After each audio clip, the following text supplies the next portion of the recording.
Marie-Hélène. Donc on a le même dispositif vidéo que la dernière fois. Je vous invite à respecter le temps de parole de chacun et à éteindre vos portables, bien entendu.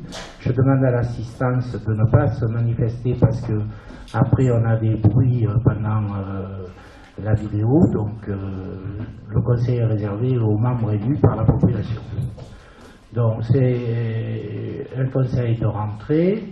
Je vous propose donc de prendre Marilyn qui va s'occuper d'être secrétaire de séance.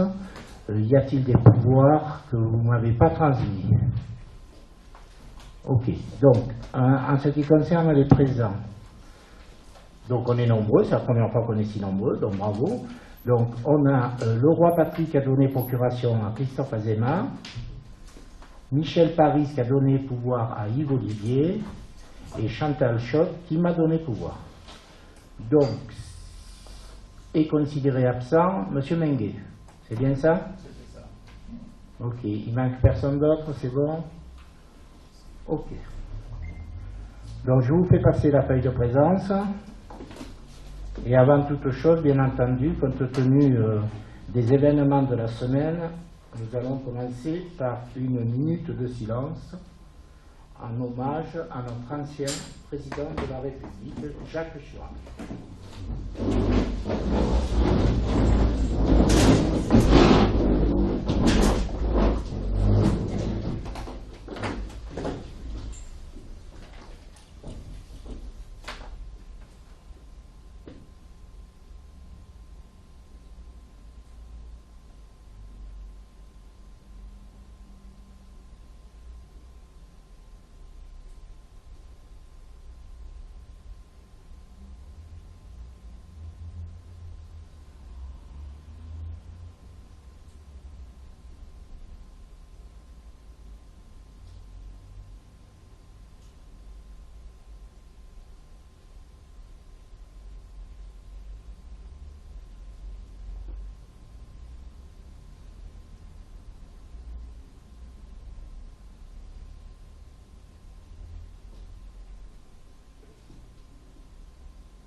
Je vous remercie, mais je vous demande de rester debout.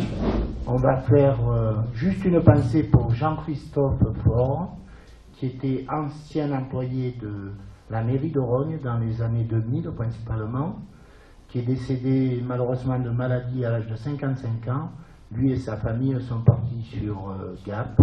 Je suis content parce qu'il y a des Rogniens qui sont allés à la cérémonie donc concernant le décès de Jean-Christophe.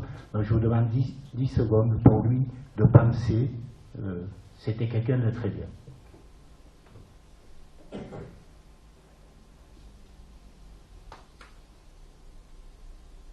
Merci pour lui.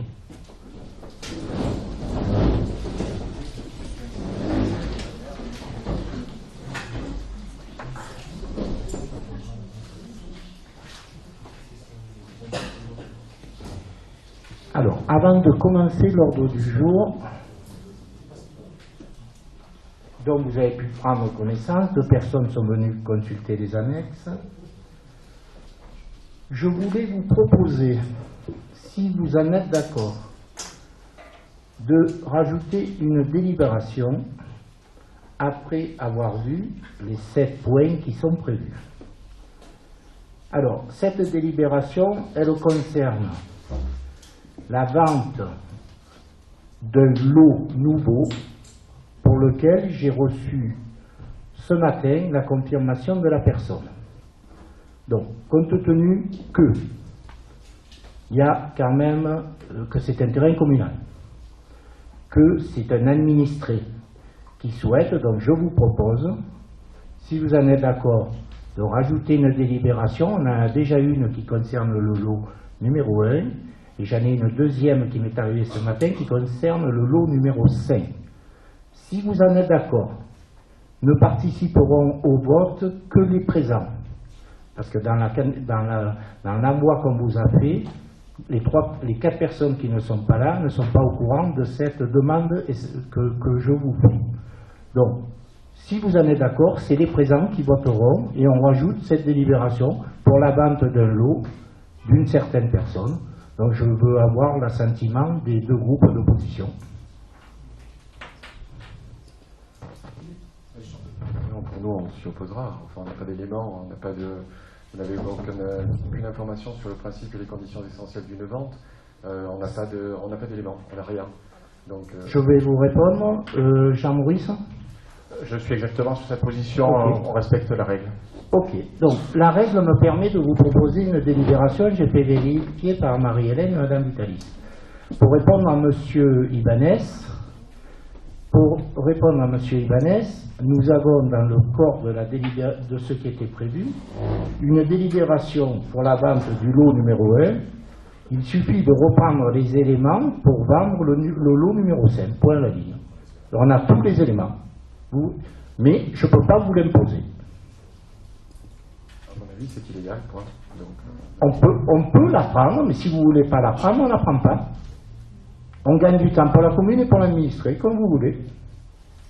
Donc c'est un nom définitif ? pour moi, c'est un nom définitif. Ok, c'est noté, donc on ne l'intégrera pas. Alors, on passe à l'ordre du jour. C'est l'adoption du procès-verbal de la réunion du 25 juillet 2019. Donc, il vous est demandé de vous prononcer sur le procès-verbal de la réunion du 25 juillet, document joint à la convocation de la présente réunion. Qui est contre? Abstention. 2 abstentions, François Diemicou et M. Ibanez. Point numéro 2, ressources humaines. Modification du tableau des emplois. Donc là, nous vous proposons de créer dans la liste des postes que la mairie possède, entre guillemets, nous avions un adjoint d'animation non permanent à temps complet qui s'occupait des pointages cantine du matin, de la surveillance cantine méridienne, du nettoyage de l'extension de l'école maternelle et l'animation périscolaire du soir pour un taux de travail de 63,85. Donc cet agent, nous allons le stagiairiser. Donc il faut qu'on crée un poste d'adjoint d'animation permanent au lieu de non permanent. Donc c'est de l'administratif pur. Et deuxièmement, donc, nous relançons une procédure de recrutement d'un brigadier chef principal. Je vous rappelle que la précédente publication sur le poste de gardien brigadier, malheureusement la personne qui avait été retenue n'a pas fait la fin de la formation. Donc, nous vous demandons de nouveau donc, de créer une ligne brigadier chef principal. Donc, avez-vous des questions? Monsieur le maire, merci. Bonne soirée à tous. Juste deux points de question, enfin 2 questions pardon, sur ce point. Le premier, c'était, vous aviez évoqué donc un poste de brigadier, mais pas brigadier chef principal, pour la personne qui a refusé ou du moins qui n'a pas fini la formation, me semble-t-il. Deuxièmement, on avait évoqué le recrutement d'un agent adjoint administratif, où ça en est? Tu peux préciser le recrutement d'un agent administratif? Lors du dernier conseil municipal, vous nous avez fait voter une modification du tableau des emplois et on avait validé pour... ah oui, le renfort, c'est pas un poste, c'était un poste sur 6 mois. Actuellement, nous n'avons, donc la personne qui était pressentie n'a pas donné suite parce qu'elle avait trouvé un emploi depuis qu'on avait son CV. Et la deuxième proposition qu'on a eue ne correspondait pas aux critères. Donc pour l'instant, ce n'est pas, on n'a pas recruté. Voilà. Monsieur le maire, je Oui. vais juste vous dire un renfort. Sur le procès verbal, il est bien noté. Le maire propose à l'Assemblée la création d'un emploi d'attaché territorial non titulaire à temps complet pour exercer les fonctions de chargé de mission marché public, gestionnaire technique et administratif. Tout à Ce fait. n'est pas un renfort, Non. c'est la création d'un Non, emploi. mais c'est exactement le vote de la délibération de ce soir. Pour pouvoir recruter quelqu'un, il faut que dans le tableau des emplois de la mairie, il y ait la notion de la personne, le grade de la personne, la fonction de la personne qu'on emploie. Donc, comme on n'avait pas la dénomination que tu viens de rappeler, on avait validé la création d'une ligne avec un emploi. On n'a pas affecté. Voilà. Donc, je vous demande de vous prononcer sur les modifications. Qui est pour? Attendez, monsieur le maire, excusez-moi. Demandez la parole. Hein. J'ai raté la question. Le poste de brigadier chef, a-t-il été... C'est un poste à responsabilité, si je peux comprendre. Est-ce que c'est un poste qui a été proposé au titulaire du poste de brigadier actuel? Il est déjà brigadier chef, je ne vais pas lui proposer. Et la jeune femme aussi? Également. D'accord. Donc il faut suivre. Donc quand on l'a embauché, qui était là, on l'a embauché en tant que brigadier chef, etc. Voilà. Ok. Donc, encore des questions? Une petite question. Jusqu'à présent, à chaque fois qu'on a évoqué ces questions donc, de recrutement des agents municipaux pour des postes de policiers municipaux, vous nous avez à chaque fois dit qu'il y avait des maladies, qu'on ne savait pas à partir de quel moment ils étaient susceptibles de réintégrer leurs fonctions. Et aujourd'hui, comme ça, brutalement, on commence à recruter. Alors, vous avez fait déjà un recrutement pour une mutation donc, de poste d'un agent technique pour intégrer donc, la police municipale. Il n'est pas allé jusqu'au bout de sa formation. Vous avez demandé donc le recrutement d'un nouvel agent pour les marchés publics. Le poste n'est pas encore recruté, en tout cas pourvu. Là, qu'est-ce qui justifie ça aujourd'hui? Je vais vous répondre. Vous avez une partie de la réponse dans le conseil de la dernière fois. On attendait, si vous voulez, le contrôle des 2 accidents de travail concernant les 2 policiers municipaux arrêtés. Il y en a un qui est en longue maladie, je ne vais pas citer son nom, tout le monde le sait. Et nous avions 2 accidents de travail. Je vous ai dit la dernière fois, vous pouvez vous référer au conseil, que l'un des 2 avait été reconnu accident de travail. Donc ça c'est acté. On a eu entre-temps, on attendait la réponse de l'autre. L'autre n'a pas été acté accident de travail au sens noble du terme. Donc nous avons décidé aujourd'hui, une fois qu'on était sûr des conclusions après contrôle médical, etc., de lancer le recrutement. Voilà. Alors, nous allons passer au vote. Il vous est demandé de vous prononcer sur les modifications. Qui est pour? Abstention. Contre? 2 abstentions. Les mêmes que le point 1. Ensuite, 2.2, convention de mise à disposition. Donc là, vous avez vu que ça concerne donc, la directrice de la crèche. Nous avons fait en 2016 entériner le contrat de délégation au service public et la mairie met à disposition de l'association Bulle et Ville, donc la directrice de la crèche actuelle.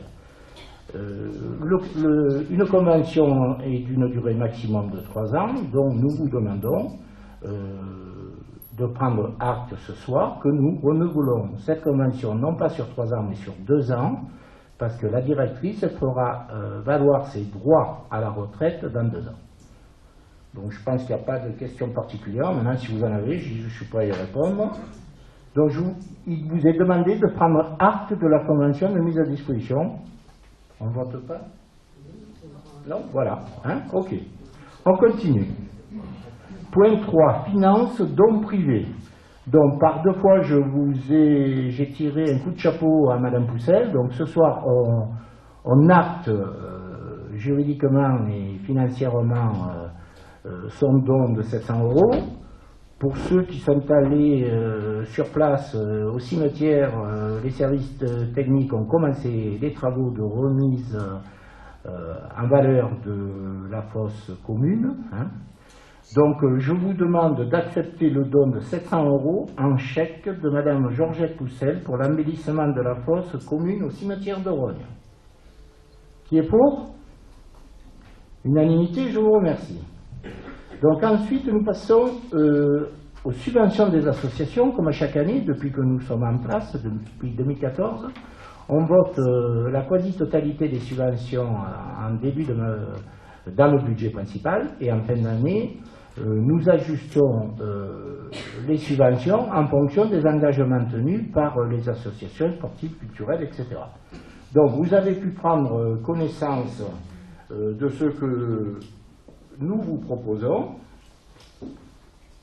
y a-t-il des questions? Allez-y. Oui, j'avais bien noté dans les explications de l'année dernière que c'était des contrats d'objectifs et que cette partie variable était liée à l'atteinte des objectifs. Étant donné qu'il y a deux associations, Ex-Athlétisme Provence, le quatrième, badminton, setup Rognien, qui ont une augmentation de 800 €, enfin 300 € pour le set badminton et 800 € pour l'ex-athlétisme Provence.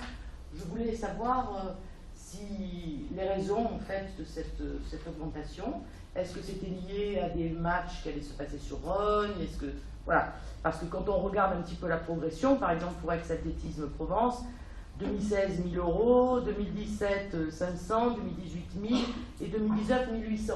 Donc je voulais comprendre ce qui se passait. Mais ça a été une décision des trois personnes qui s'occupent de ça, c'est-à-dire Eric Darry, Valérie qui s'occupe des associations, et Christophe Azema.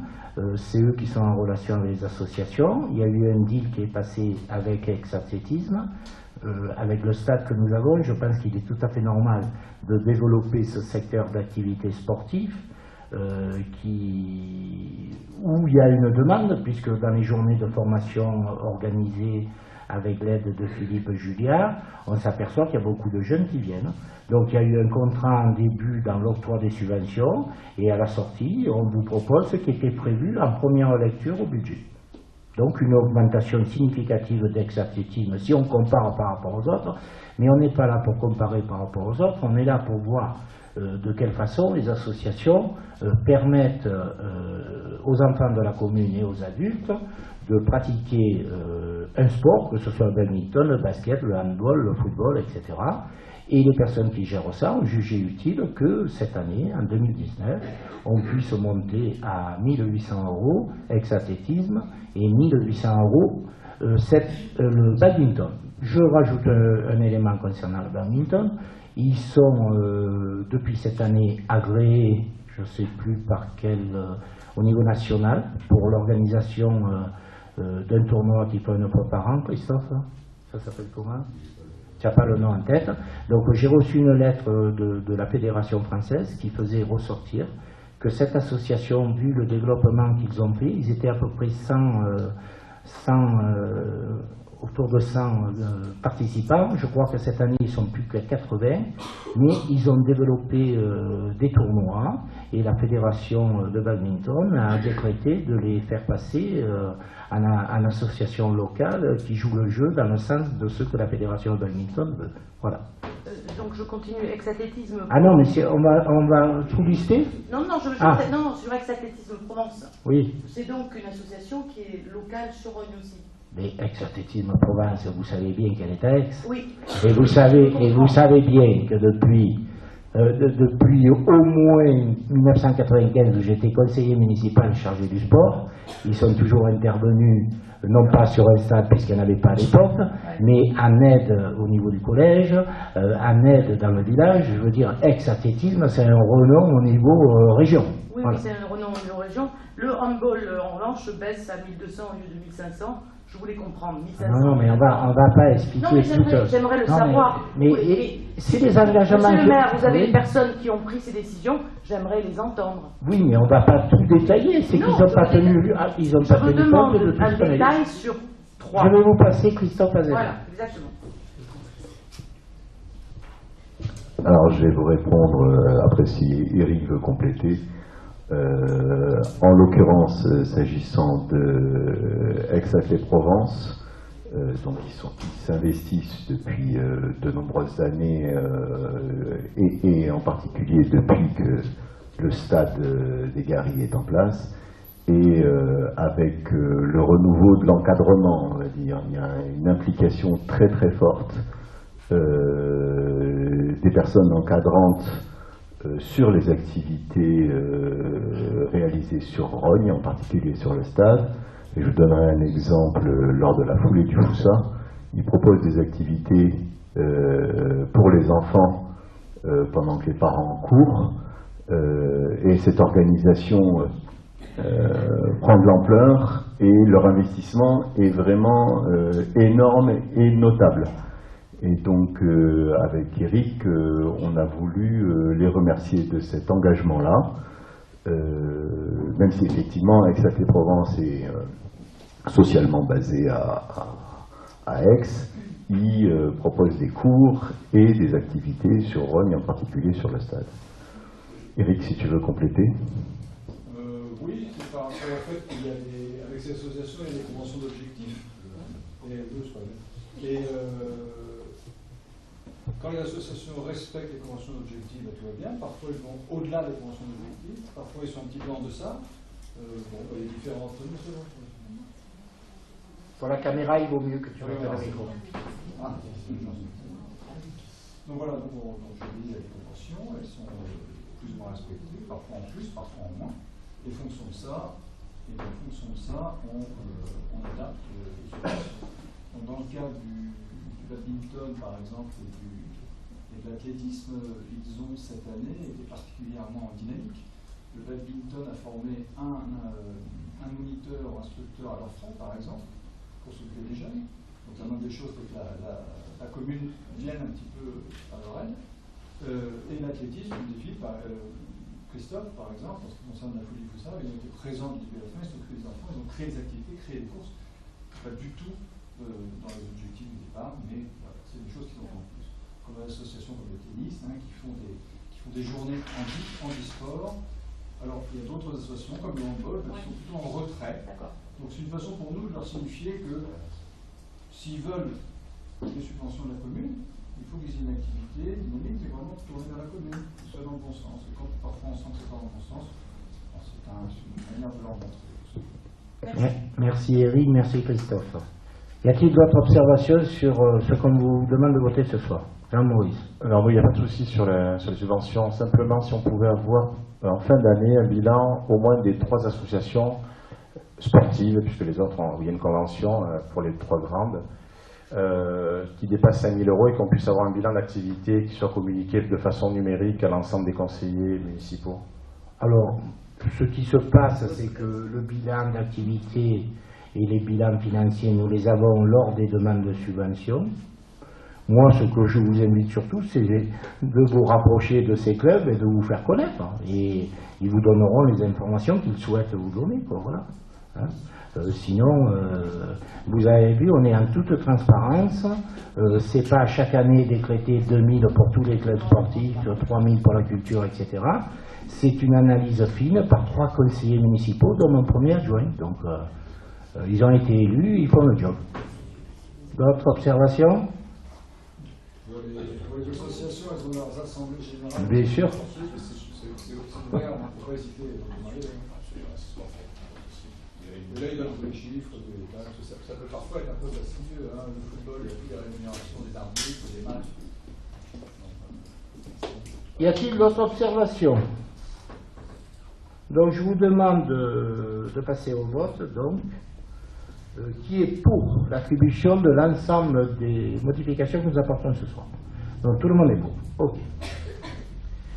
Donc le point 4, ça concerne le plan local d'urbanisme de la commune de Rognes sur l'avis sur le dossier de révision allégée.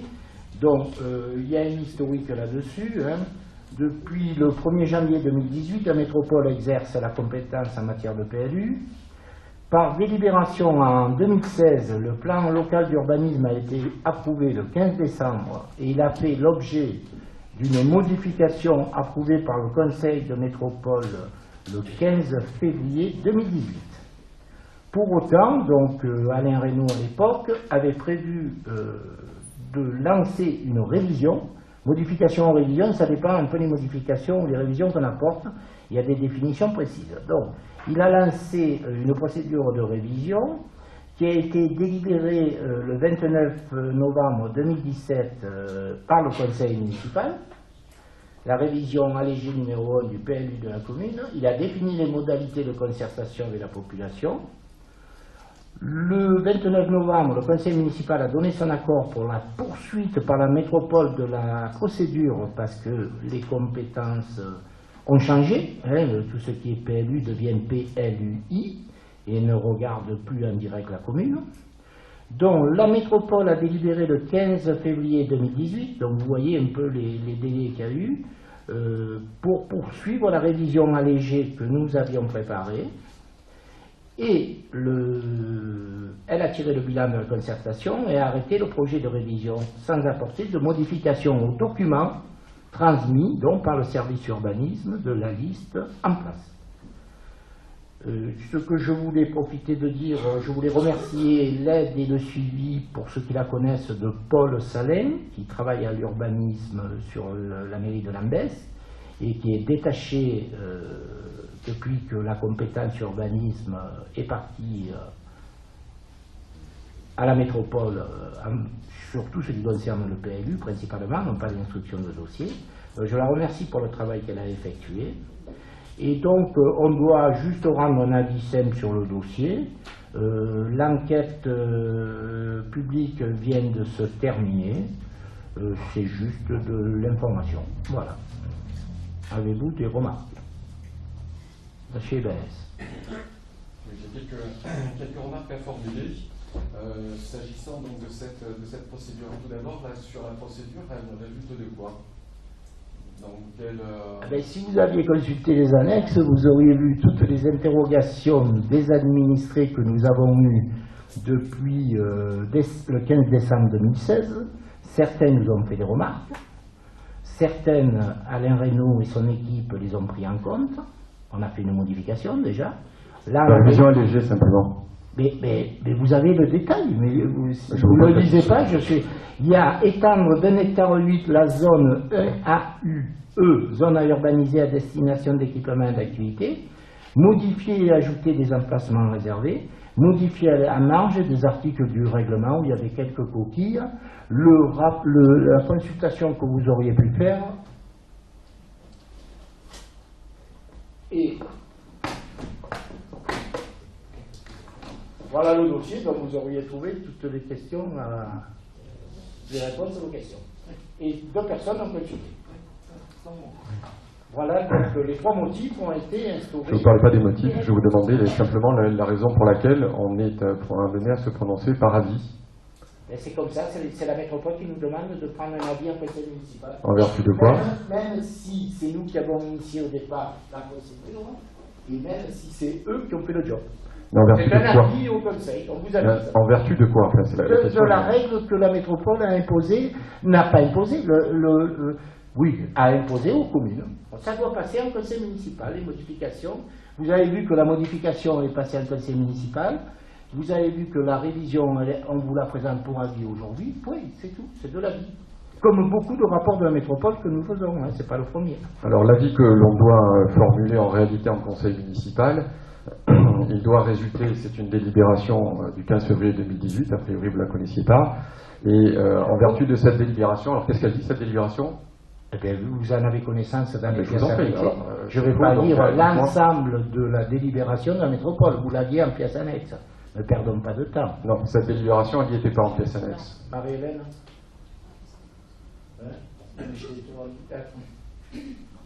C'est dans le dossier, si vous voulez pas consulter, je veux dire.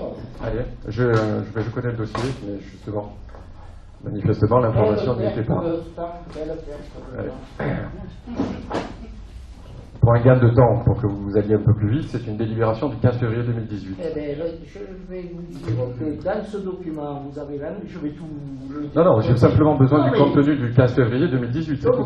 Vous voulez des précisions, donc je réponds globalement à tout ce que vous trouvez dans la révision allégée. Non, mais la révision allégée, c'est pas le contenu, c'est la procédure que je vous demande. Je vais vous dire, la notice de présentation, le projet d'aménagement et de développement durable, PSDD, l'orientation d'aménagement et de programmation modifiée, le règlement modifié, la liste des emplacements réservés modifiée, le plan des zonages modifié, puis toutes les annexes.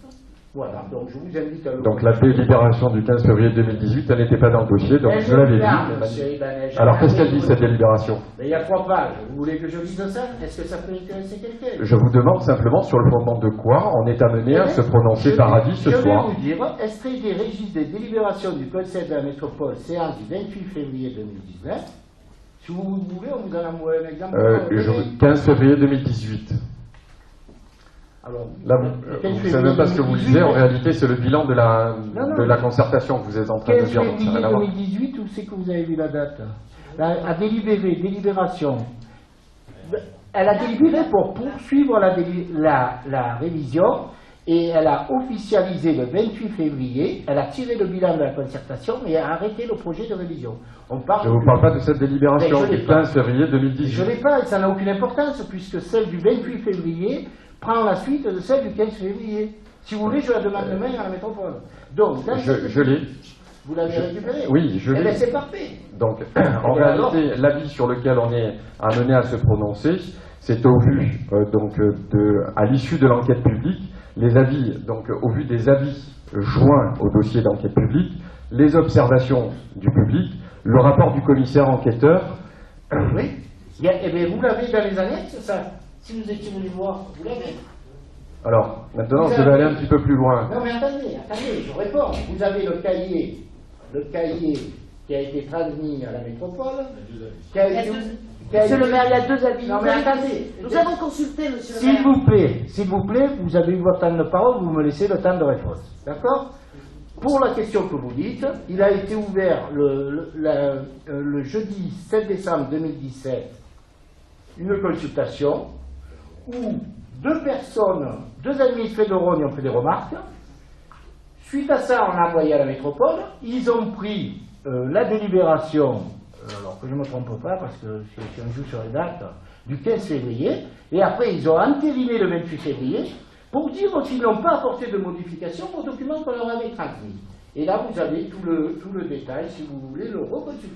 Voilà. Manifestement, vous ne connaissez pas cette délibération-là parce qu'elle ne dit pas du tout ça. Eh bien, écoutez, En février 2018, elle ne dit pas du tout ça. Eh bien, Elle dit que les avis des communes doivent être émis au vu d'un ensemble de pièces qui ont été communiquées à la commune. Oui.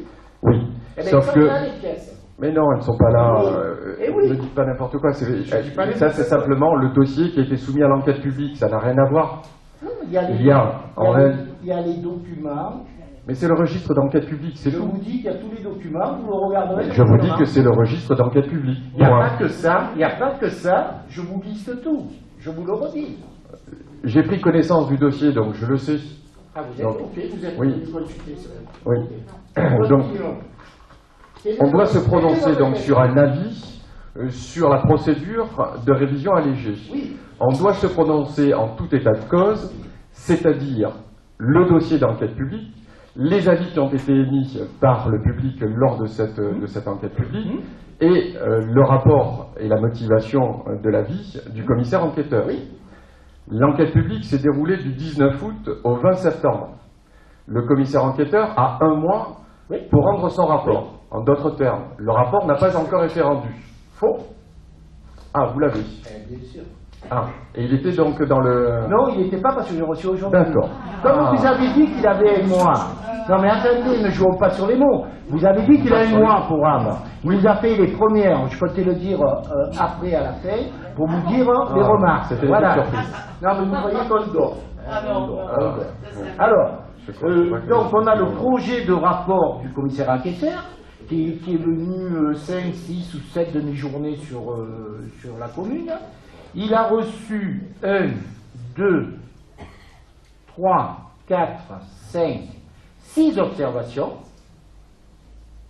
qui seront mises à votre disposition une fois que la métropole validera l'enquête. Sur les 6, nous avons 4 observations qui ne concernent pas du tout la révision allégée.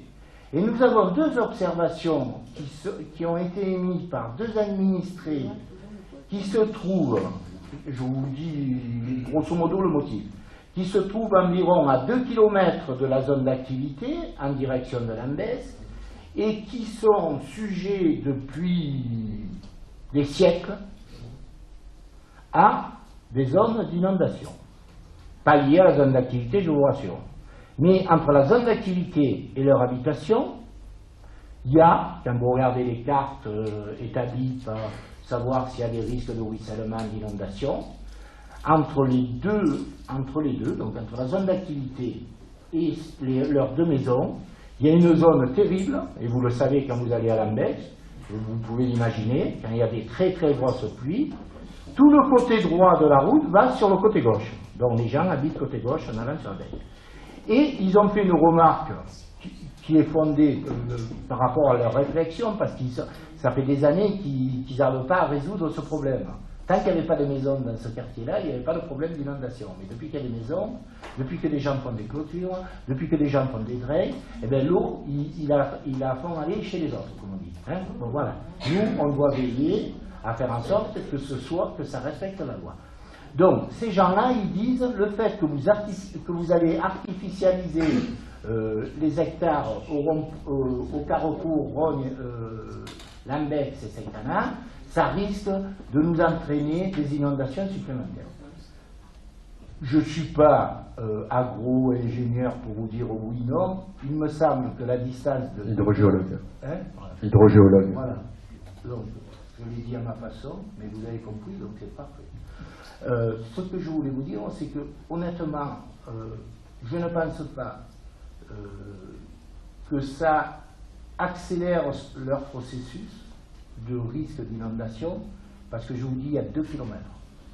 Et entre-temps, l'eau va s'écouler normalement. On a juste une bande, là, qui traverse la route de Lambex, qui rejaillit sur le grand champ où il y a eu une construction récente, et quand il y a des pluies, c'est cette zone-là qui s'inonde. Donc on est bien loin du croisement. Voilà les 2 remarques qui vont être faites par le commissaire enquêteur, qui vont être transmises à la métropole pour valider.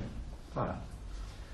Et donc là, les 27 conseillers municipaux sont totalement informés du déroulement de l'enquête publique, du sens des observations du public et de l'avis et des conclusions du rapport du commissaire enquêteur. Voilà, c'est un résumé qui est parfait, et grâce à ça, donc le conseil municipal va pouvoir se prononcer en toute connaissance de cause. Non, il n'y a pas de vote, c'est un avis.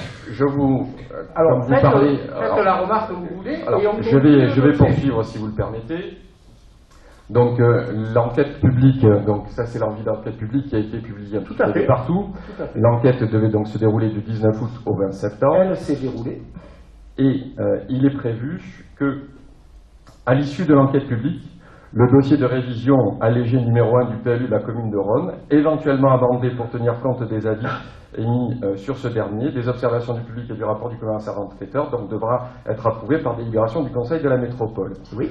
Au préalable, une copie du rapport et des conclusions motivées du commissaire enquêteur sera déposée au service urbanisme de la commune de Rhône et en préfecture des Bouches-du-Rhône pour y être tenue à la disposition du public pendant 1 an, à compter de la date de la clôture de l'enquête. Eh bien, ce sera fait. À partir du 20 septembre. Je vais vous lire le mail de la métropole qui m'a transmis le À partir du 20 septembre.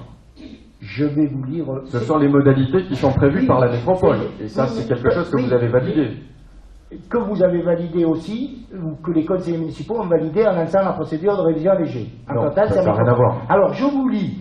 Aujourd'hui, à 11h44, dans la métropole, PV de synthèse du commissaire enquêteur. Je vous transmets le procès-verbal de synthèse rédigé par M.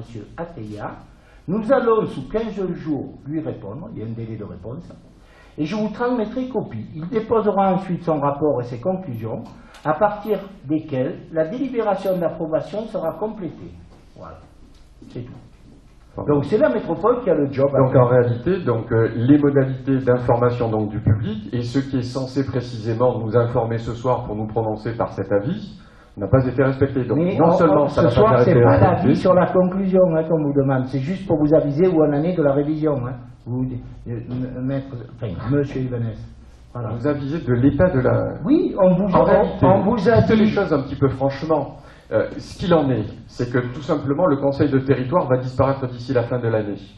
Et lorsqu'il va devoir tenir une délibération... C'est un scoop, ça, je ne suis pas au courant.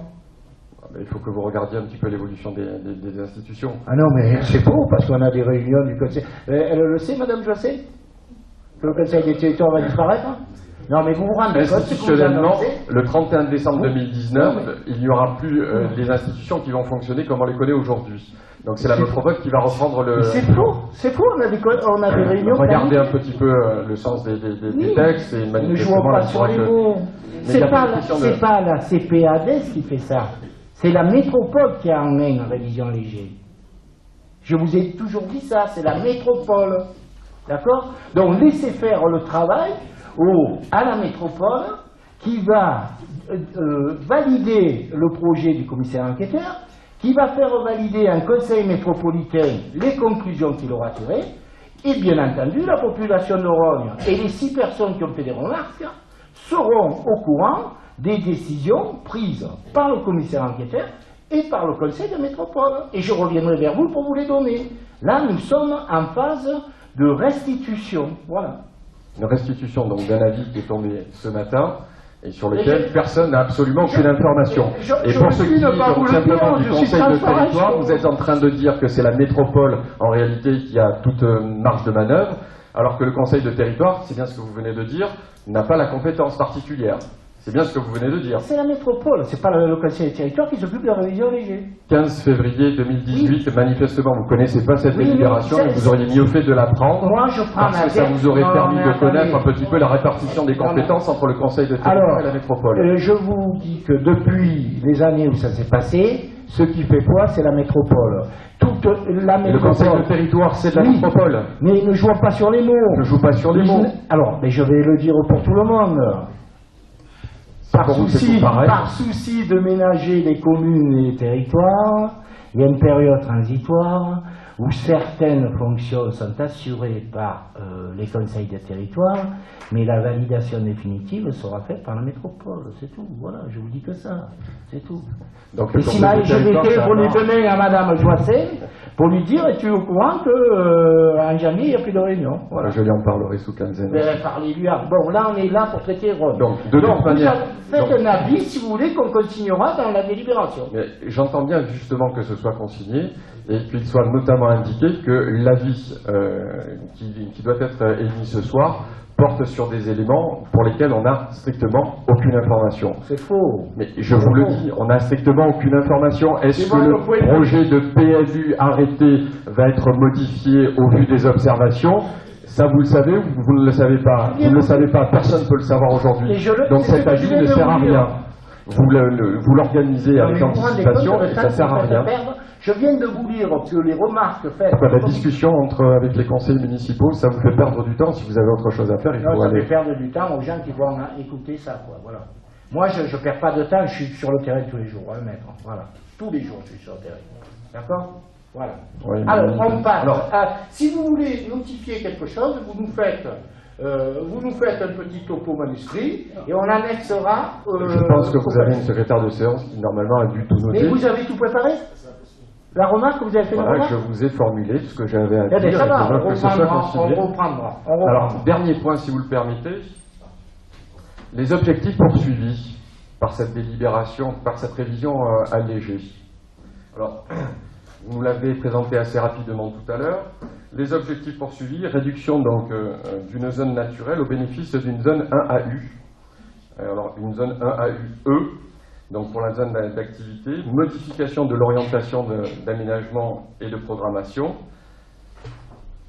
Donc une rectification qui vise notamment donc, à intégrer une parcelle communale. Ça, c'est la délibération initiale qui a prescrit la mise en révision.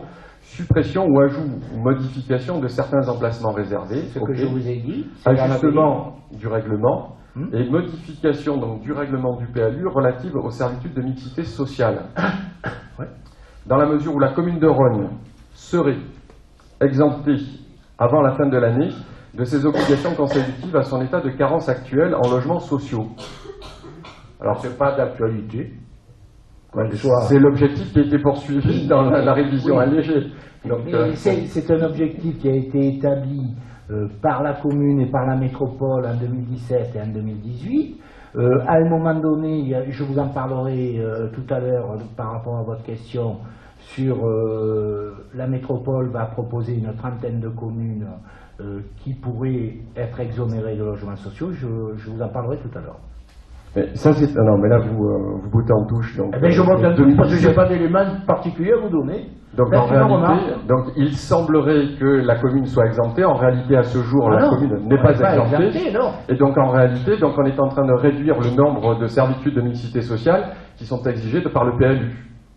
Donc, vous réduisez les exigences. Et j'ai cru comprendre dans la séance, donc le procès-verbal de la séance de la fois dernière, que vous n'êtes pas du tout sur les objectifs qui ont été consignés dans la Convention de mixité sociale en 2016. Ce que je vous propose, c'est que je vais demander à la métropole de répondre aux interrogations que vous avez formulées et je vous en parlerai au prochain conseil. En 2017, voilà. C'est vous qui l'avez quand même voté et conduit, ça? C'est la métropole qui... En 2017? En 2017, c'est Alain Reynaud, oui. Ah, Alain Reynaud, je croyais que c'était vous. Non, c'est nous qui avons proposé, mais vous avez vu qu'à un moment donné, à la différence de la modification qu'on a traitée jusqu'au bout, parce que Reynaud avait fait le job, on n'a pas eu le temps de traiter la révision. Si on avait pu le faire, on l'aurait fait, mais il y a eu transfert de compétences. Donc à un moment donné, on a passé Vous aviez parfaitement à la limite la possibilité de conserver la compétence jusqu'au bout de la procédure de révision allégée. C'est faux. Non. Eh bien c'est faux. On vérifiera. Vous vérifierez. C'est faux. Sinon on l'aurait fait. Sinon on l'aurait fait. Donc cet objectif-là, donc la révision allégée prend acte donc d'une réduction des servitudes de mixité sociale. Vous le confirmez? La révision allégée prend acte de tous les points que vous trouvez dans les documents officiels que la métropole a proposés. Je ne suis pas dans le détail que la métropole je regarderai. C'est votre projet. Vous venez de dire tout à l'heure que la métropole a repris point par point tout ce que la commune avait décidé. Mais je ne suis pas dans le détail. Vous comprenez? Donc, je ne suis pas un spécialiste. Mais c'est pas une question de spécialité. Voilà. Il faut savoir son vote. Je poserai la question à la métropole et on vous apportera les réponses la prochaine fois. Voilà. Il vaut mieux pas répondre quand on ne sait pas quand même. Voilà. Il faut savoir avant, il faut le préparer avant, le conseil municipal. Ah, il y a des points où même si je vous donne des dossiers, vous ne saurez jamais répondre. Hein, d'accord? Donc, recadrons-nous. Vous avez émis votre avis. Donc, on va passer au point suivant. Alors, où c'est qu'il y a le document? Du coup, je vais déclasser. Alors.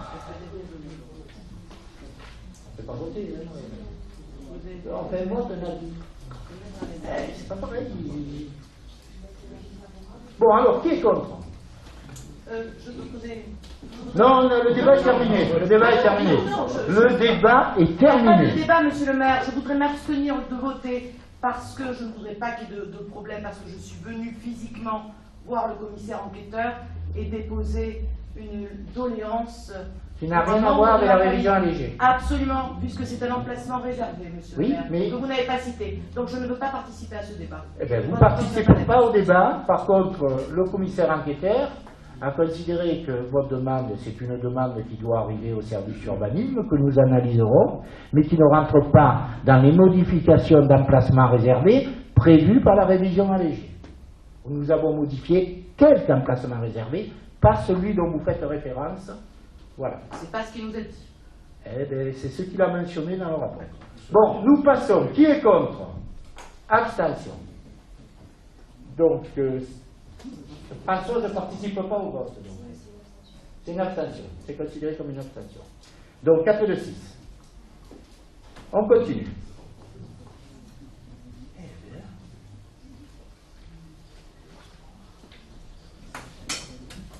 Alors, nous passons au point numéro 5.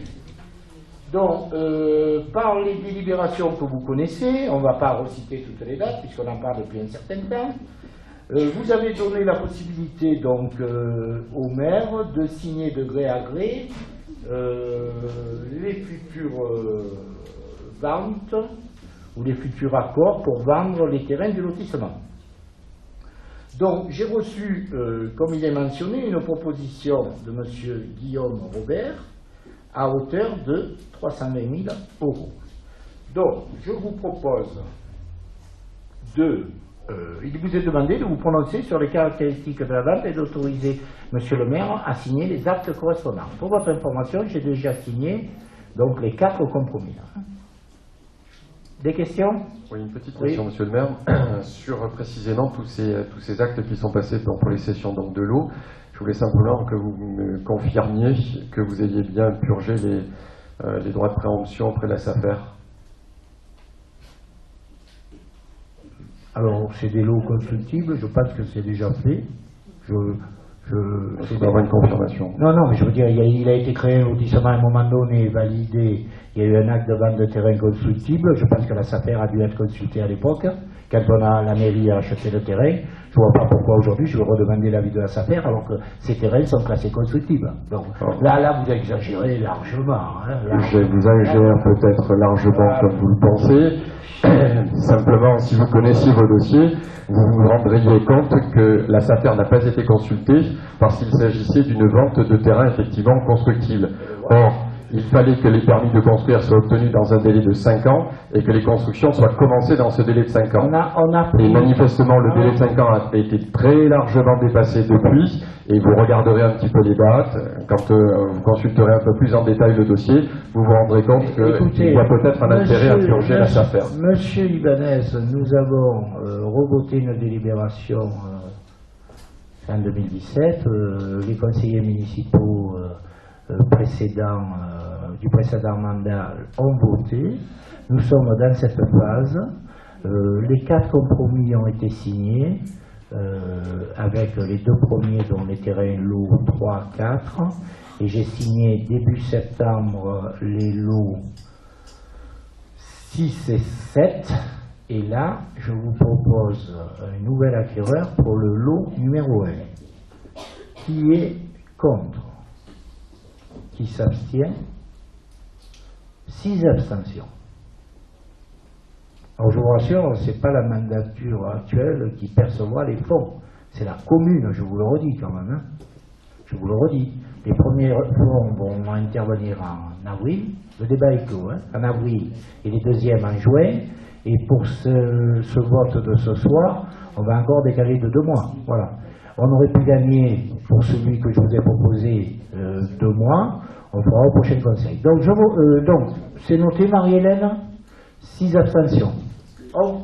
J'ai une question. Non, terminé, on a voté. Là c'est terminé, on a voté. D'accord. Voilà, on continue. C'est à propos du cahier des charges. On continue, il fallait poser la question avant le vote. Vous aurez l'occasion de la poser la prochaine fois. Mais pourquoi se casser la tête comme ça quoi? C'est au profit de la commune et au profit d'administrer. Les gens ils vont être surpris. On continue. En 2012, il me semble que vous vous interrogiez sur l'intérêt d'avoir mis 700 000 € sur un terrain de cette nature-là à côté du stade. C'est pas moi qui ai pris la décision initiale. Donc ne parlez pas de choses pour lesquelles je n'ai pas de réponse à formuler, c'est mon prédécesseur. Division en volume de la parcelle AC 264. Donc vous avez pris connaissance. Une petite, pardon. Non, le débat est clos. Non, c'est pas ce point-là. Justement, c'est les points que nous allons aborder. Là, sur la parcelle. Sur les divisions. Ok, allez. Simplement, au préalable, là, on est en train d'essayer de régulariser une situation qui tarde un petit peu à être régularisée depuis plusieurs mois. Et ce sont donc 2 administrés pour lesquels j'avais adressé donc un mail collectif à l'ensemble des conseillers municipaux pour essayer qu'on puisse régulariser la situation au plus vite. Alors, pour éviter de fait que les délibérations que nous sommes amenés à prendre là maintenant, que ces délibérations-là ne soient pas pleinement légales. Là, vous envisagez donc que nous délibérions sur 2 points. Le premier porte sur la division. En réalité, sur un plan strictement juridique, une division, ça veut dire un détachement de propriété, de tout ou partie d'une propriété. C'est-à-dire qu'il va y avoir un transfert de propriété d'un bien immeuble. Donc ça sous-entend que si on procède suivant l'ordre que vous nous avez proposé, donc on va d'abord détacher un lot, en tout cas un volume en superstructure, et ensuite on va se prononcer sur la désaffectation et le déclassement d'une parcelle, donc dépendance du domaine public. Donc si vous procédez comme ça, c'est-à-dire que d'abord on va se prononcer sur la division, et ensuite on se prononcera sur le déclassement qui permettra donc la division. Donc en fait, vous faites les choses à l'envers, et il me semble plus opportun, mais ça c'est vous qui décidez. Non, c'est de pas le faire le correctement conseil ou de pas. la commune qui nous a dit de faire comme ça. Madame Italie a repris les éléments qu'il nous a communiqués. Mais je pense qu'il faut effectivement peut-être d'abord constater la désaffectation, ensuite se prononcer sur le déclassement, et une fois qu'on est sur la domanialité privée de la commune, Alors, après on peut se prononcer je sur vais la vous division. mettre à l'aise. C'est deux délibérations différentes. Si vous voulez qu'on vote d'abord la seconde avant la première, on le fait, ça n'a aucune incidence. Donc, Politiquement, oui. ok, on va noter, on va vérifier. Après, Madame Italis, vous notez, vous prenez contact avec le maître Grimaldi pour, s'il faut inverser les délibérations. Donc on vote global pour les deux. Qui est pour? Ah, mais vous la connaissez, la délibération. Il vous est demandé de vous prononcer. C'est la même chose, je pense que si on fait un déclassement, à mon avis, tout le monde sera d'accord. Voilà. Donc, Il c'est vous est simplement une demandé question d'approuver la convention entre la commune de... Alors, attendez, que je ne me trompe pas, parce qu'il y en a trop. Il vous est demandé de constater la désaffection du volume 2 identifié dans la division en volume abordé au point précédent, donc, puis de vous prononcer sur le déclassement de ce même volume du domaine public. Voilà, ça c'était la seconde. Et le premier, c'était, il vous est demandé de vous prononcer sur l'autorisation de la division en volume. Donc vous voulez qu'on inverse? Et on Je pense que vérifie ça fera avec... plus de sécurité pour les administrés. Parfait, s'il faut le modifier en ce sens, on le modifiera. On vote pour les deux. Qui est pour? Pardon, une petite question Oui. complémentaire. Alors, pardon, oui, mais là, si on veut un petit peu de pérennité aussi sur cette décision qui me semble être effectivement bienvenue. Bien sûr. les Je divisions- vous l'ai proposé la dernière fois, vous n'avez pas voulu l'intégrer. Hein. C'est pas moi qui ai voulu Non, mais l'intégrer. je ne parle pas de vous. Je parle pas de vous. J'avais proposé de l'intégrer. On Mais on les pouvait aurait pas le votés en faire, juillet. là, on parle d'une propriété d'une personne privée, donc... Non, là, mais on parle vous pas savez de c'est quoi on important. parle. C'est quelque chose qui aurait dû être régularisé par le notaire, car M. Dupont, c'est pas le nom de celui qui vend, a acheté à M. Durand. Il y a 1900, je ne sais pas quelle année. C'est les ruines de l'ancien village, d'accord? Où il y avait les caves que le propriétaire qui vend a restauré et le dessus il a restauré. C'est le notaire qui n'a pas fait le job au départ. On se retrouve à valider ça, à régulariser, voilà. Donc on n'a pas d'animosité à vous demander de régulariser. C'est pour les deux administrés, voilà. Et tout le monde vous avait donné son pressentiment en réalité sur la position que nous triendrions, y compris donc les deux listes d'opposition. Mais simplement un élément complémentaire, et là, il me semble que peut-être consulter Maître Grimaldi qui doit avoir les éléments de réponse. Mais lorsqu'on est sur une division en volume, c'est pas un acte commun, facile à comprendre juste sur un plan juridique. Mais lorsqu'il y a plusieurs propriétaires sur une parcelle, le statut qui s'impose, c'est le statut de la copropriété. Donc, sauf à une organisation différente. Cette organisation différente, elle ne peut résulter que soit d'une indivision, soit d'un régime de division en volume. La division en volume, je vous l'indique, la division en volume nécessite, d'une part, qu'il y ait donc un acte qui soit prédéterminé, un document d'arpentage qui définit donc des altimétries, et ensuite un état descriptif de division en volume. Pour que cette C'est le conseiller municipal qui parle, là. Mais pourquoi ça me pose un problème que j'ai une connaissance je juridique que vous n'avez pas? veux dire, vous nous avez fait une suggestion, j'ai accepté votre suggestion. On prend contact avec Grimaldi. Si vous avez une deuxième suggestion, vous me faites un courrier, on transmet à votre confrère, et c'est réglé. D'accord? On ne va pas débattre. Je vous demande de vous positionner. Êtes-vous pour ces deux délibérations pour faciliter la vente entre les deux administrés de Rhône? Point. Qui est pour? Unanimité, je vous remercie. Alors, on va passer à quelque chose de plus calme, hein, c'est les abeilles. Voilà, donc je vais passer la parole à Eti pour une convention de partenariat avec l'ADAP, Association de défense des abeilles de Provence. Eti, mets le micro. Alors, excusez-moi, je suis très enrhumée, j'ai très mal à la gorge, donc je vais essayer de... La propolis, c'est très bien. D'accord, merci.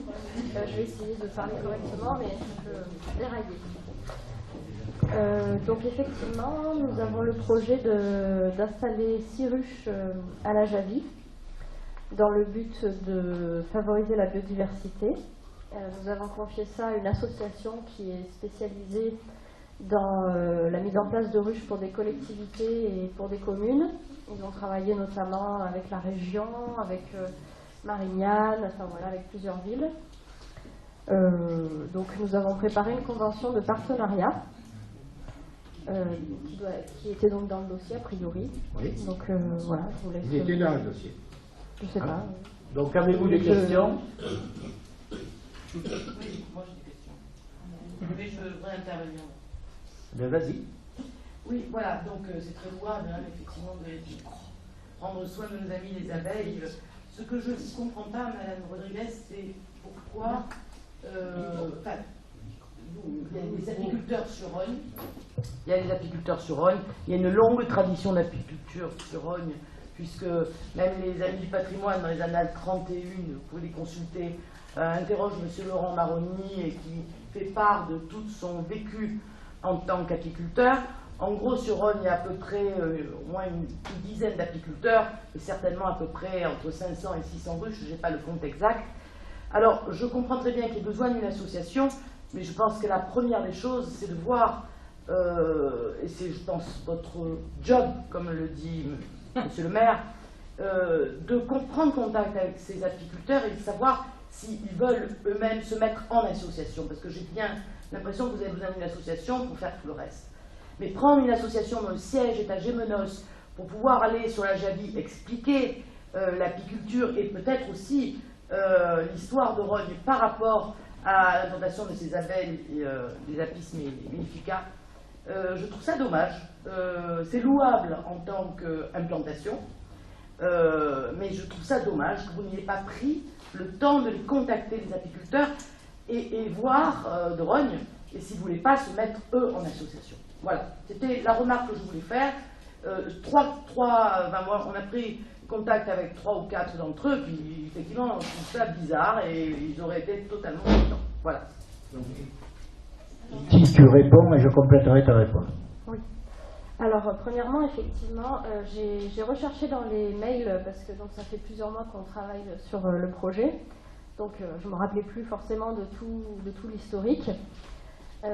J'ai retrouvé un mail, entre autres, parce que j'en ai d'autres, mais je ne les ai pas retrouvés là tout à l'heure, un mail du 29 mars de Madame Verned, qui m'informe, donc qui a eu un échange avec Madame Vitalis, et qui m'informe que si nous faisions appel à un apiculteur donc privé, même s'il avait été bénévole, cet apiculteur aurait dû nous reverser une redevance, c'est-à-dire une sorte de loyer, car le site serait utilisé à des fins privées, et donc même en cas de bénévolat. Donc effectivement, on a changé notre...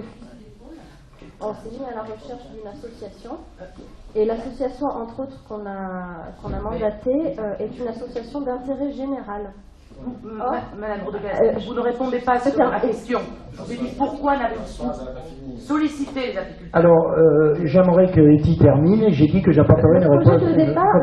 Au départ, c'était ça en fait. C'était de faire appel à des apiculteurs locaux sur le bénévolat. Et en fait, c'était pas envisageable, puisque au final, les apiculteurs auraient dû nous payer pour pouvoir faire ce qu'on leur demande. Alors, je complète.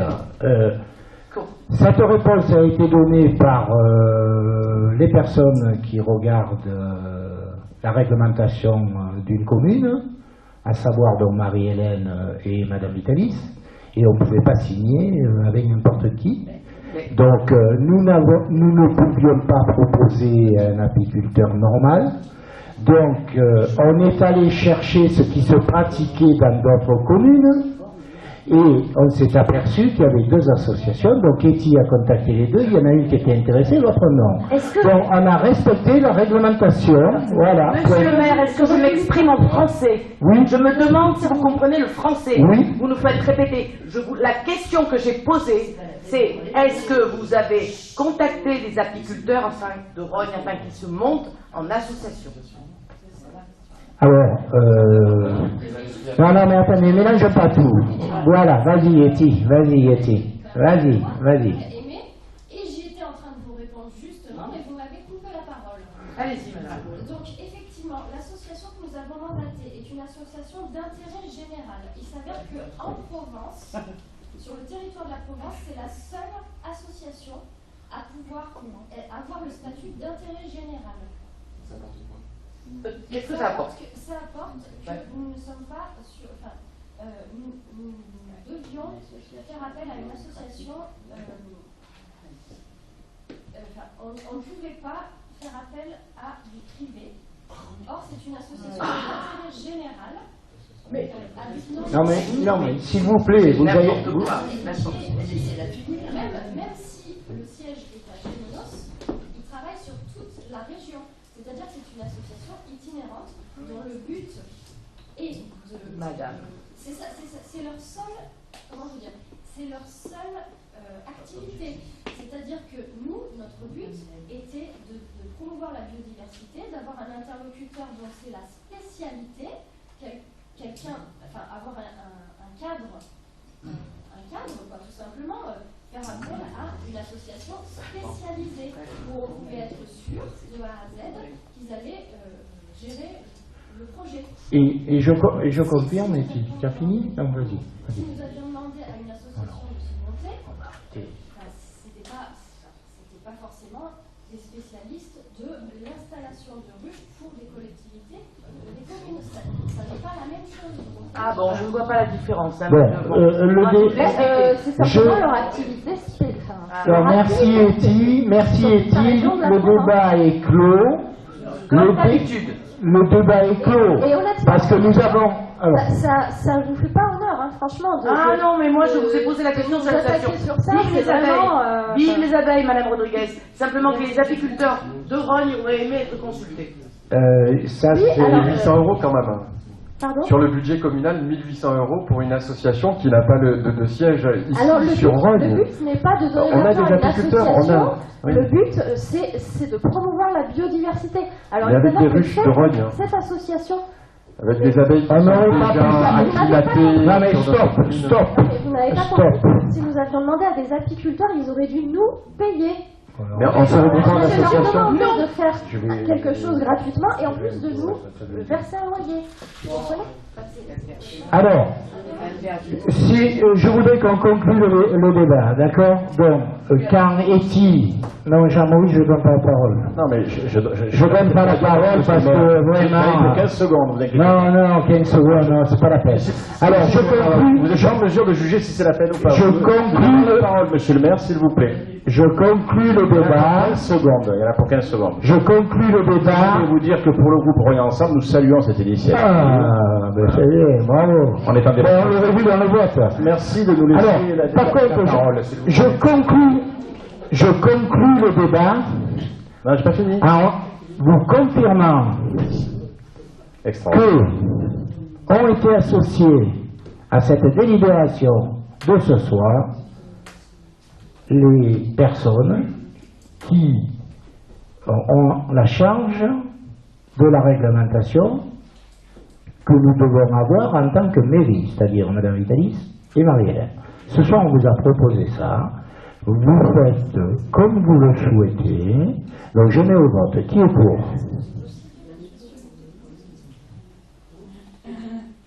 Qui s'abstient? Rémi Maillard, Marie-Josée et Françoise. Ok. Je vous remercie. Donc, on continue. Mais pour? Quoi? Non, mais une à moi, personnellement, j'ai pas besoin de la lever. Moi, si je vous présente une délibération, c'est que j'y crois.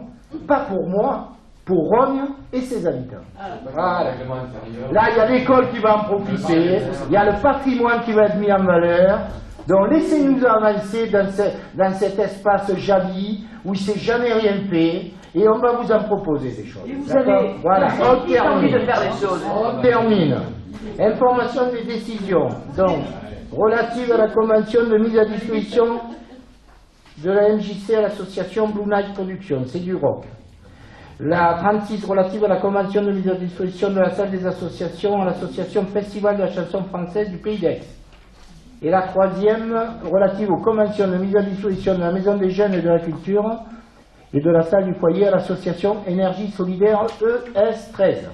Voilà, l'ordre du jour est épuisé, donc il y a une question posée par la liste Ambition Rognes par M. Ibanez. Merci Monsieur le maire. Trois questions en réalité. L'une porte sur les subventions publiques et vous nous aviez invoqué donc, lors d'un précédent conseil municipal les engagements de subventions pris par le conseil départemental à l'égard de la commune de Rognes et lesquels engagements devaient être renégociés en vue d'une anticipation du renouvellement de ces engagements du département. Nous souhaitons savoir où en sont ces négociations et si vous pouvez donc faire un point sur l'ensemble des subventions accordées par le conseil départemental et la métropole en nombre et en montant, sur celles d'entre elles qui ont été effectivement débloquées, celles perdues et celles restantes à obtenir.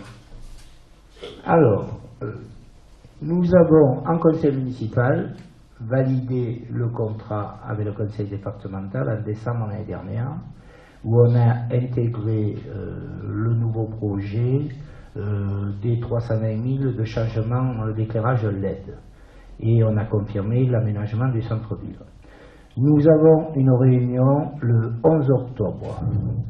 L'appui des communes du conseil départemental se déplace et nous allons faire un point précis, 1 sur le contrat et 2 sur les nouveaux financements qu'on pourra intégrer, non pas dans le contrat, parce que je vous ai déjà dit que le contrat, il se terminait cette année, on avait réduit une année volontairement pour pouvoir demander des fonds FADL et également des fonds concernant différents aspects, sécurité, écologie, etc.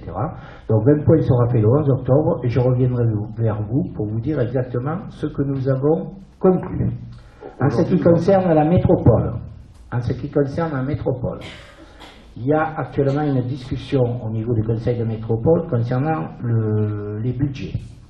D'une manière générale, la métropole, je vous avais dit l'année dernière que compte tenu des efforts qui avaient été faits, le montant des budgets investissements par la métropole avait augmenté l'année dernière. Cette année, il va baisser. De mémoire, le pays d'Aix avait demandé 145 millions d'euros et finalement, on s'oriente vers une enveloppe pour les 36 communes du pays d'Aix de 137 millions d'euros. Mais tout n'est pas encore validé, ils sont en préparation de budget. Quand j'aurai les éléments, et quand ils auront défini le montant en investissement et en fonctionnement, ils vont contacter les communes et ils vont nous demander quels sont les objectifs prioritaires que nous voulons mettre en place. Nous avons un contrat pluriannuel qui date d'avant que je sois arrivé, qui avait été établi par l'ancienne municipalité, que nous avons amendé, amélioré, etc., etc. Donc, une fois que le budget de la métropole et des enveloppes du pays d'Aix seront connus, la commune de Rognes pourra dire « je vais faire ça, je vais faire ça, je vais faire ça ».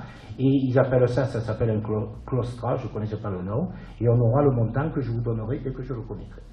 Deuxième question. Là, vous nous avez fait donc un point sur l'état des négociations, oui. Mais quelles sont donc les sommes, les subventions qui ont été perçues? Je vous le dirai la prochaine fois. Ça, c'est en fonction des négociations? Non, non, c'est ce qu'on va rajouter et ce qu'on a utilisé. Je vous le ferai année par année, ça me préparera mon bilan. Ça vous va? Donc, vous n'avez aucune information donc, sur... Mais je n'ai pas le temps de chercher. Vous m'avez envoyé la question à 18h52 un dimanche soir. Pour répondre Vous vous rendez compte? Une question à 18h52 un dimanche soir, mais vous voulez que je réponde à tout ce que vous me demandez? Ben vous attendrez. Ce que vous faites le lundi et le mardi. Mais je travaille. Si vous voulez, vous venez voir mon agenda et vous verrez. D'accord? Occupez-vous de votre job. Voilà. Donc, deuxième question, logement locatif. Donc, là, vous n'avez pas de réponse. Donc, je vous les fournirai la prochaine fois. Je vous dis. Donc la prochaine fois. Très bien. Sur les logements locatifs, donc depuis la signature de la Convention de mixité sociale en 2016, la commune a dû prendre donc divers engagements auprès des services de l'État pour produire des logements sociaux. Ces engagements ont été principalement traduits dans les orientations donc, du PLU de Rognes. Et malgré ce, donc, le préfet a pris parallèlement donc, un arrêté de carence. Souhaitons savoir donc combien de déclarations d'intention d'aliéner, donc ce qu'on appelle les DIA, ont été adressées en mairie donc depuis 2016, combien d'entre elles relèvent de la compétence de la commune, celles qui relèvent des services de l'État, et quel budget a été alloué et concrètement utilisé par la commune pour la création, la production de logements sociaux. Je vais vous répondre précisément. Précisément, ça va bien. Si je retrouve les notes. Elles sont là. Alors déjà, je vais rétablir une vérité, parce qu'il semblerait que l'arrêté de carence a été pris depuis que nous sommes là, donc je fais quand même une information générale. La commune est carencée depuis le 12 juillet 2011, suite au bilan triennal qui avait été fait à l'époque par la préfecture pour les logements sociaux construits entre 2008 et 2010. Depuis que nous sommes là, nous avons appliqué ce que le gouvernement nous demande, c'est-à-dire que j'ai signé un contrat de mixité sociale en définissant, vous le savez, dans le cadre du PLU, les zones OAP où il y a des bâtiments collectifs. Nous avions proposé avec Alain Reynaud, suite aux différentes réunions qu'on avait eues avec le sous-préfet, 34% de logements sociaux sur les bâtiments collectifs. La préfecture nous a refusé 34%, alors qu'avant, Rhône était en dessous de 5, pour situer. C'est un constat, c'est pas une critique, que Rhône était en dessous de 5.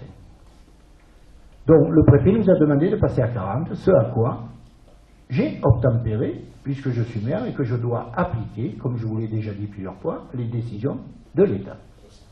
Voilà. Donc nous continuons. Les déclarations d'intention d'aliéner, on en a environ 400 par an.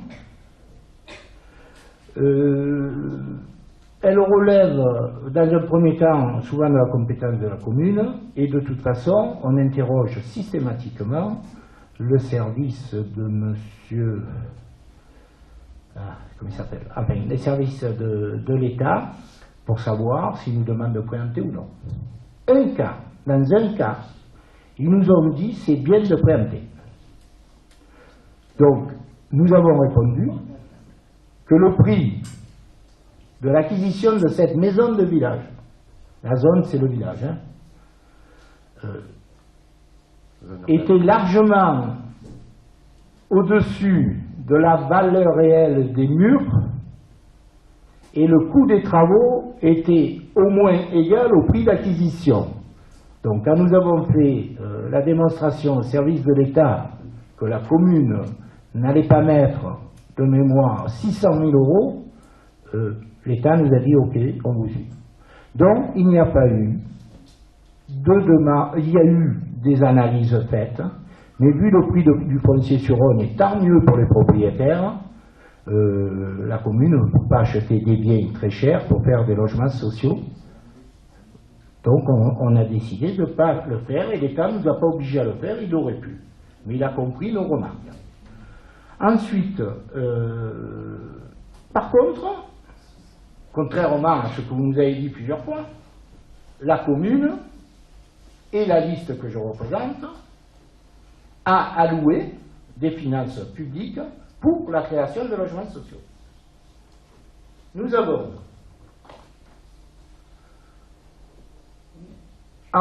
le 20 octobre 2016, injecté 82 098,30 pour l'acquisition de la maison Maurice. Combien, pardon? 82 098,30. J'ai signé le contrat de mixité sociale en 2016, donc immédiatement j'ai appliqué 82 000 euros. Les possibilités qui étaient offertes à la commune, non pas de faire un chèque cash, mais on les a investis pour faire du logement social. La même année, l'année d'après, la même année, sur le quartier de Versailles, par la délibération du 15 décembre 2016, nous avons octroyé 5 000 euros pour 15 logements, soit 75 000 euros. Ce qui nous a permis donc de ne pas payer de pénalité. Ensuite, en 2017, par délibération du 29 novembre 2017, nous avons subventionné le bailleur Famille aux Provence à hauteur de 100 000 euros. Ce qui fait que nous avons injecté 257 098,30 d'argent public. Donc je considère que mon équipe et moi-même, nous jouons le jeu par rapport au contrat que nous avons signé avec l'État. Troisième question. Donc 2018-2019, frère? Vous êtes au courant, 2018, vous êtes au courant? Alors, ce que je vous ai... Vous en avez 4 ou 5 par an? Non, on a... Non, mais attendez, vous allez me faire... La dernière fois, j'ai été très exhaustif, je vous renvoie au dernier conseil, d'accord? Sur tout ce qu'on a fait. Hein, le nombre de logements qui allaient arriver, etc., etc. On n'a pas besoin d'investir dès le moment où il y a des logements qui vont arriver. Soit vous créez des logements et l'État en tient compte, soit vous ne créez pas de logements et il faut compenser pour diminuer la pénalité de ça. Parce que dès le moment où on crée des logements sociaux, après Madame Vitalis, elle fait un calcul des loyers escomptés, nanana, décide de là, et à la fin on arrive à ça. Depuis que je suis là, on a payé 50 000 € au titre d'une année, 51 000, hein, et l'année dernière on a payé 23 000 € en investissant, en injectant les 100 000 €. Il y a toujours un an de décalage. Hein, voilà. Voilà. Là, il y a Versailles, qui y a 3 x 4, 12. Il y a l'autre Versailles, 4 x 4, 16. Il y a le projet de la cave, ils sont intégrés. Hein, les logements, c'est pas parce qu'il y a le recours qu'ils ne sont pas intégrés. Hein. Donc, on a fait ce qu'il fallait en tant que commune et c'est enregistré au niveau de M. Desbourg. J'ai retrouvé son nom. Voilà.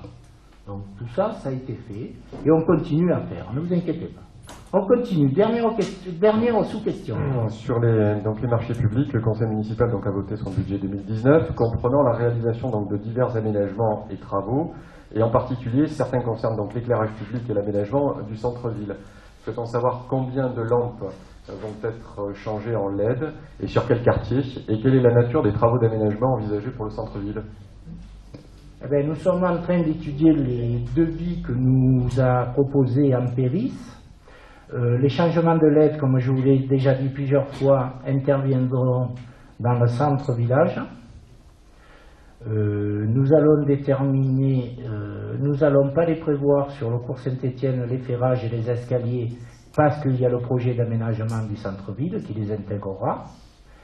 Dès qu'on va lancer, dès qu'on a validé les devis, on va lancer l'opération pour 320 000 €. Je vous rappelle que cette opération fait partie du contrat que nous avons avec le département et qui sera financé à hauteur de, je ne me rappelle plus le montant exact, mais autour de 50%. Voilà. Et en ce qui concerne les travaux d'aménagement, pardon, je crois que ça coûte 4 000 € la lampe, alors vous faites le calcul, je ne sais rien. C'est pas la lampe, hein, parce qu'il va falloir qu'on change des trucs, tout ça. Voilà. Mais je vous le dirai précisément quand on aura validé. Mais ça concernera le centre-ville. Voilà. Ensuite, on continue.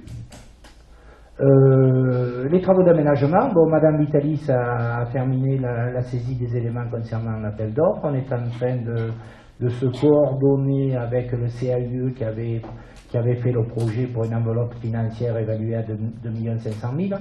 On a été un peu perturbé par deux événements. Le premier, la modification du code de commande publique.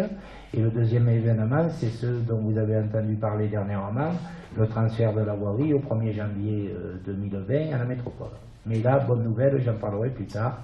Donc on est en train de finaliser, donc ça veut dire qu'on va faire un appel pour qu'une personne s'occupe de lancer l'appel d'offres définitif pour la rénovation du cours Saint-Étienne, du déferrage des deux escaliers pour aller sur la place du projet de la cave coopérative pour lequel nous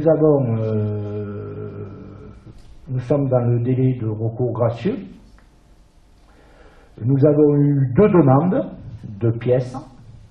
Je ne dis pas de qui elles émanent aujourd'hui, puisque peut-être sur les 2 demandes, il y aura 0, 1 ou 2 recours gracieux, je ne sais pas encore. S'il y a des recours gracieux, pour votre information, nous avons un certain temps. Nous allons nous mettre en situation de répondre dans un délai d'1 mois pour les recours gracieux, avec l'appui de Maître Grimaldi, le conseil de la commune. Et à partir de là, eh bien, il y aura encore la possibilité d'avoir des recours, cette fois juridiques, pendant un délai de 2 mois. Donc, nous verrons, nous attendons sereinement. Nous avons pris en compte les remarques qui avaient été faites lors de la première décision de justice pour un projet sous POS. Nous sommes maintenant sous PLU, avec un peu plus de latitude, dont les remarques ont été analysées à la fois par le conseil de la commune et à la fois par l'avocat du constructeur. J'espère, comme tous les locaux commerciaux avaient été achetés par des Rhôniens, et 20% des logements, que ce projet va finir par avoir la première pierre opposée, et si ça intervient en début d'année, ce sera parfait. Maintenant, la loi propose aux gens de faire des recours. Voilà. Et la nature des travaux dans tout ça, alors? Pardon? La nature des travaux dans tout ça? Mais la nature des travaux, on l'a déjà dit 50 fois. On refait, on enterre tous les réseaux. On enterre tous les réseaux. Après, il va y avoir, en fonction de ce que vont nous proposer les entreprises qui vont postuler, il y en a qui vont mettre plus d'arbres, il y en a qui vont mettre, je ne sais pas, des motifs, tout ça. On refait tous les réseaux, on conserve les escaliers existants, ça fait partie de l'histoire de Rognes, hein, ça a été décidé avec Alain Reynaud et le CIE et moi-même. Voilà, après, c'est du classique, quoi. On va refaire les peintures, on va refaire la signalisation, on va refaire l'éclairage, on va refaire tout ce que vous voyez dans les villages qui font une rénovation d'espace public. Voilà. Donc il y aura de tout. De l'eau, de l'assainissement, de l'électricité, de la voirie, de l'éclairage, et tout. Donc vous pensez propreté en fait du village? C'est pas une propreté, c'est un aménagement du village. Voilà. C'est pas une propreté. Ne jouez pas sur les mots. Les questions sont épuisées. Donc, je vais vous donner un certain nombre d'informations. Alors, le premier, bon, je viens d'en parler. Notre collègue, ancienne maire de Mérarde, Madame Jouve, sénatrice, a eu le bonheur de poser une question au gouvernement. Et contre toute attente, le gouvernement a cédé.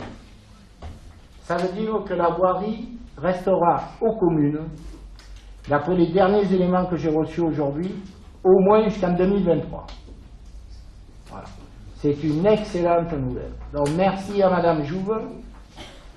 Je vais vous dire avec qui elle a posé la question. Elle a posé la question avec Nathalie Delattre, Monsieur Amiel, ancien maire de Plaine Mirabeau, et M. Guéry,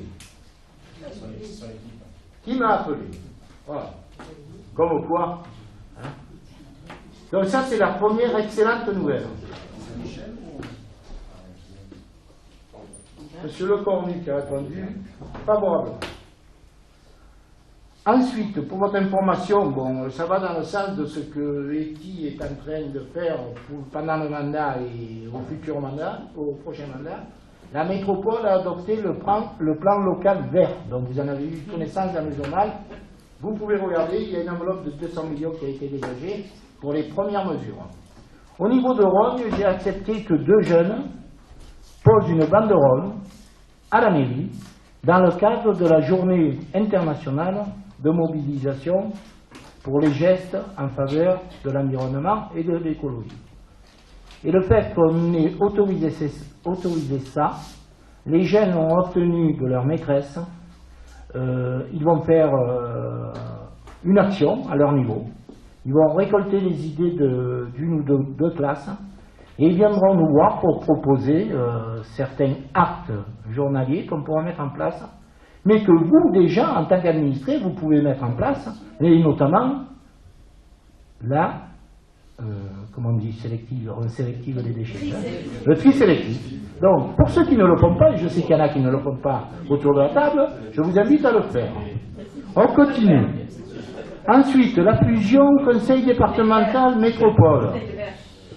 Les derniers échos, confirmés par le sénateur dont je vous ai donné le nom, c'est pas d'actualité. Je vous rappelle que les élections municipales, c'est en 2020, que les élections départementales, c'est en 2021, et qu'entre-temps, il y aura les élections sénatoriales fin 2020. Donc, rien n'interviendra en fusion avant 2021. Je vous invite à une réunion, comme vous êtes fortement intéressés, PLUI, guidée par la métropole. Il y a une réunion demain soir à la Roque d'Anteron, c'est passé sur les réseaux.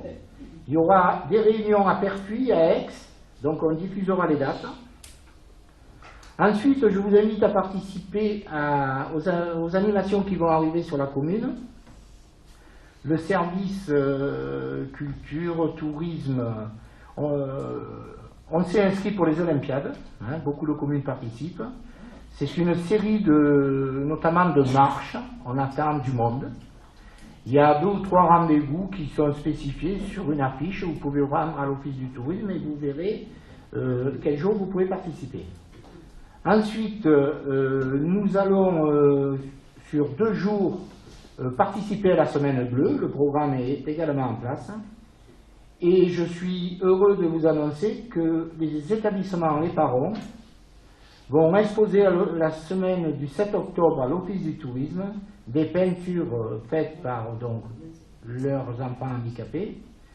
Et il y aura un vernissage le jeudi 10 octobre à 11h. Vous êtes cordialement invités. Ensuite, concernant des informations pour la population, que nous allons diffuser sur le site internet, mais qui sont arrivés le 30 septembre. Il va y avoir une enquête statistique sur l'emploi, le chômage et l'inactivité. C'est l'INSEE qui va s'occuper de ça. L'enquête pour le 4e trimestre démarre le 30 septembre, le jour où on a reçu, jusqu'au 21 janvier 2020, auprès d'un échantillon de logements tirés aléatoirement sur l'ensemble du territoire, et certains de ces logements se situent dans la commune de Rognes. Ces ménages seront interrogés par un ou une enquêteur de l'INSEE, munis d'une carte officielle. Ils seront prévenus individuellement par lettre et informés du nom de l'enquêteur. La participation à l'enquête est obligatoire. Les réponses fournies, bien entendu, resteront confidentielles. Donc, je vous invite à relayer l'information auprès des administrés qui vous feraient part de cette démarche. 30 septembre. Voilà. Je l'ai reçu le 30 septembre. Je ne pouvais pas vous le dire avant. Ensuite, vous avez également, à travers le territoire du Pays d'Aix et la Poste, un accompagnement spécifique et gratuit qui est proposé aux administrés de Rognes pour des travaux de rénovation dans leur logement, afin de réduire la facture énergétique et d'améliorer le confort. Nous avons reçu ceci aujourd'hui. C'est fait en relation avec la Poste. Et donc, les personnes pourront recevoir un conseiller technique d'éco-rénové. Donc, ne soyez pas surpris par cette démarche également sur la commune de Rognes.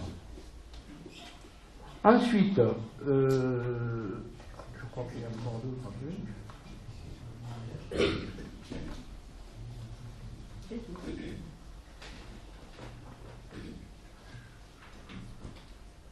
Je voulais vous tenir au courant de la station d'épuration. Donc on a l'ancienne station est en train d'être, il y a eu l'amiante qui a été occultée et les travaux de destruction vont continuer. Ensuite, en ce qui concerne la nouvelle, nous n'avons pas réceptionné encore le chantier. Ils sont dans le planning. Le fonctionnement des eaux usées se passe bien, mais nous avons une difficulté. Donc je préfère vous avertir. Voilà, il y a une difficulté. Mais personne n'a posé la question, donc je suis transparent, je le dis. Nous n'avons pas réceptionné, donc il y a un suivi très précis qui se fait, parce qu'il y a un sifflement qui se déclenche quand les surpresseurs se mettent en route.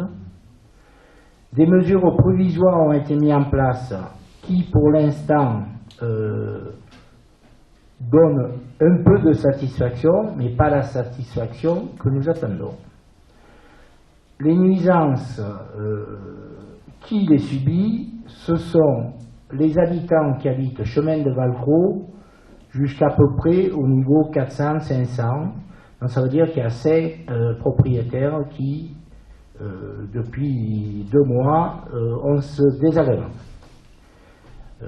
La société et notre monsieur Sassolas, qui gère le dossier pour la mairie, ont évalué des réparations à venir, notamment d'installer un silencieux complémentaire au niveau des surpresseurs, et j'espère qu'on va arriver à un taux de décibels conforme à ce qui était prévu. Mais je tenais à vous dire ça nous prend du temps, et je le suis personnellement, avec équipe. Voilà ce que je voulais vous dire, principalement ce soir. Je vous souhaite une belle fête de soirée, et le conseil est clos.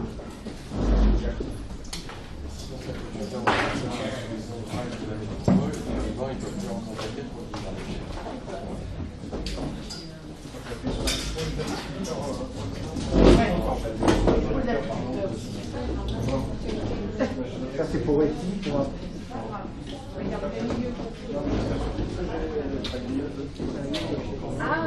En appuyant un intérieur comme ça, je veux dire,